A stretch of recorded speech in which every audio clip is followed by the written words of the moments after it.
everyone! For today's video, ituturo ko sa inyo kung paano mag-unlink ng Facebook account sa own cellphone nyo. So, minsan napapansin natin na kahit na nag-log out tayo sa phone natin or sa mga gadgets na ginagamit natin, mag-login sa Facebook or kung saan ba. Minsan din natin nalalaman kung bakit kapag nag-change tayo kung saan tayo magla-login or mag-change tayo ng new phone ay hindi natin login yung ating Facebook account. It's because dahil sila ay strict at hindi basta-basta na-open ito sa kabilang cellular phones or gadgets. So, kasi meron na po tayong mga one-time PIN at napaka-stricto na po ngayon ng mga social media accounts at kailangan natin talagang malaman kung paano talaga gagawin para kapag if ever tayo ay mag-change ng phone or anong klaseng gadget na ginagamit natin na hindi nakarehistro yung ating accounts doon ay alam natin kung paano gawin.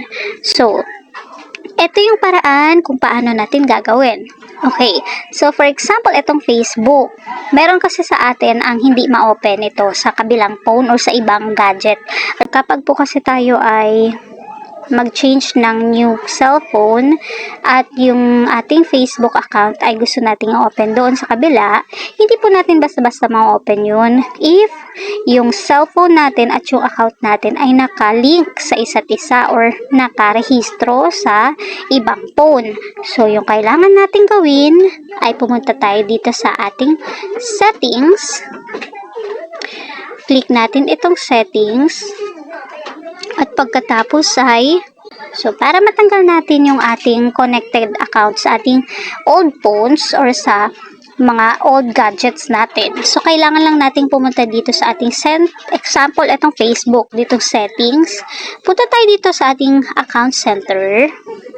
At pagkatapos ay, pumunta tayo dito sa ating personal details. At i-click po natin itong contact info.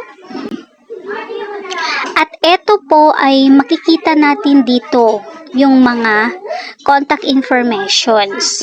So, for example, itong Google ko. Ilang po yung arrow dito. At dito po ay merong lalabas na confirm email or delete email. So, kung gusto nyo siyang i-confirm, pwede. Kung gusto nyo ring i-delete, para po mawala po yung bind ng inyong Gmail dito sa Facebook account nyo, ay pwede nyo siyang i-delete email. Ganon din po sa ibang mga na-bind nyo na number at Gmails. Ganon lang po. At, ganon lang kadali. Back tayo. So, ganun lang po kadali at madidelete nyo na po yung nakabind na account nyo sa old cellphone nyo. At pwede nyo na po siyang gamitin sa bagong phone or sa bagong gadget na gusto nyong mag-login. Kung gusto nyong mag-login. So, that's it guys for today's video. Thank you for watching. Don't forget to follow me. Bye!